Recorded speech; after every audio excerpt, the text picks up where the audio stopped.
Want to own a sports car? Well, here are 5 realities that you have to learn to accept in one way or another. Number one, if you're going to eventually go down the route of modifying your sports car, which you should, by the way, because I did it and it's an awesome way to have a car uniquely designed and customized for your taste. However, that being said, there are a lot of fellas out there that regret adding power or suspension mods to their car, realizing that their car will never drive and ride like stock. And to me and you, it probably sounds like common sense. Like, yes, you added new stuff to your car. Obviously, it's not going to feel like stock anymore. And why should it?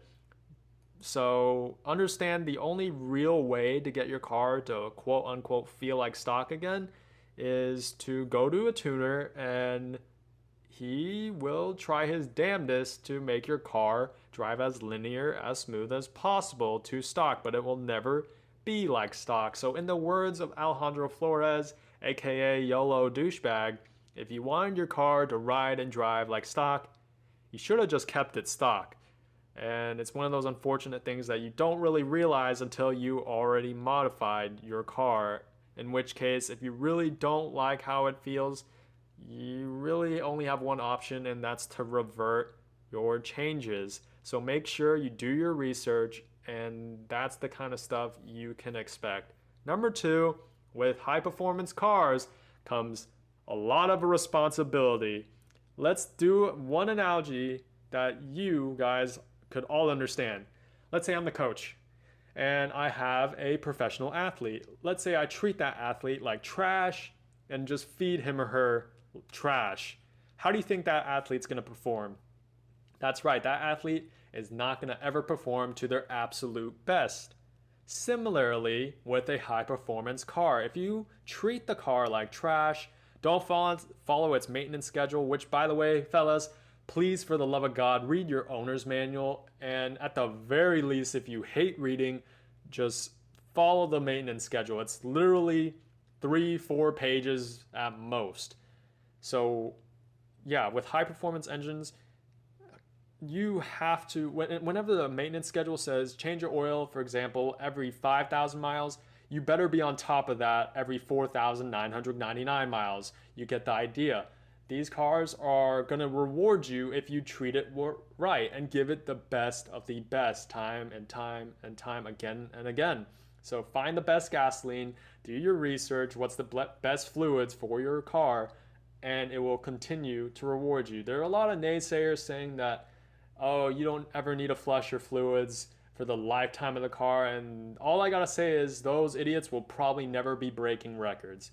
Number three, utility. When buying a high performance car, whether it's sports car or a supercar or a hypercar, you're gonna have to accept giving up a lot of amenities. So I'm talking headroom, possibly legroom, visibility, trunk space, and even in some race car variants like the Camaro Z28, get ready to get rid of radio and AC. So if you're a creature of comfort, you honestly should stay away from a sports car. That's not to say there aren't sports cars that were designed to be amazingly grand touring like, but if you're the type that thinks a minivan or an SUV rides rough, then you probably shouldn't get a sports car that is significantly lower to the ground, lower center of gravity, with summer tires that are fat. You probably should stay away from sports cars for a while until you value performance over comfort. So I'm a young lad. I value performance significantly higher. So to me, am willing to sacrifice all those amenities for one thing, and that's performance. Number four, you're going to have to understand that with sports cars, they're not going to ride smooth. This kind of ties into a subpoint of number one, but unbelievably, there are a lot of fellas out there as well that don't realize until it's too late. I'm going to target one demographic in particular. I'm sorry in advance. I don't mean to offend anyone, but I'm talking about the 50-plus-year-old men that have never owned a sports car in their entire life. These gentlemen have driven either luxury sedans, family sedans, maybe a minivan, an SUV. They've never owned a sports car. So they've one sports car they know about and heard about and has a great reputation is obviously the Corvette. And so when this older gentleman goes out and buys their first ever sports car, they don't realize one thing and they end up trading their Corvette under 10 or even 1,000 miles. So I've talked to a lot of Chevrolet salesmen, and the number one complaint was indeed, and I quote, their Corvette was way too bumpy. In other words, these older gentlemen didn't like how the Corvette rode. And for sports cars, supercars, and hypercars to handle the way that they handle and corner the way that they corner, they cannot be having their struts, springs, other suspension components just flailing all over the place. Everything has to be tight-knit, locked together, so the car could handle the way that it does like an animal on the track. So understand this, guys. If you didn't know already, no sports car is that smooth.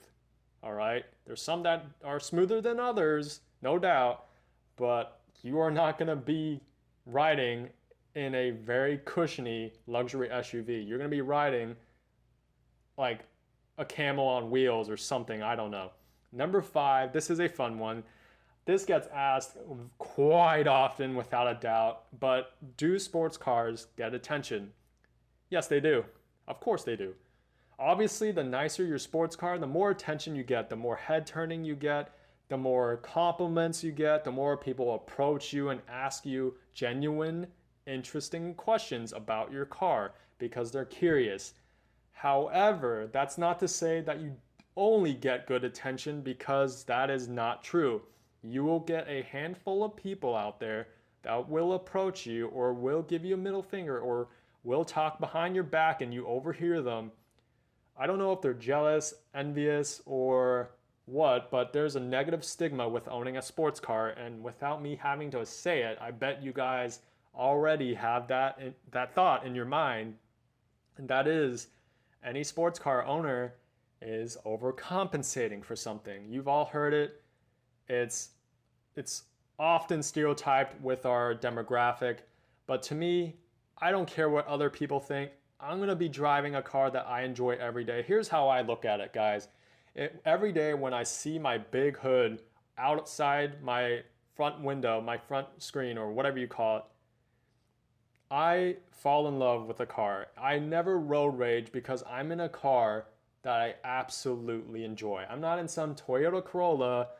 I'm in my dream car. And to me, that is a special thing. So I don't care if anyone thinks that I'm overcompensating for something, because I truly love sports cars because they are a marvel. They are the pinnacle of human engineering. And the fact is, you could push that potential even further by modifying your car. To those guys, who cares what they say? Everyone has their things, whatever. So those are the 5 realities that you're going to have to accept in one way or another. If you like this video, please check out my other videos. Give me a like, a comment, and subscribe to my channel. Also check out my brother's channel, Bladed Angel, for more unique, interesting content. Hopefully you guys learned something from us. So please stay tuned. Peace out.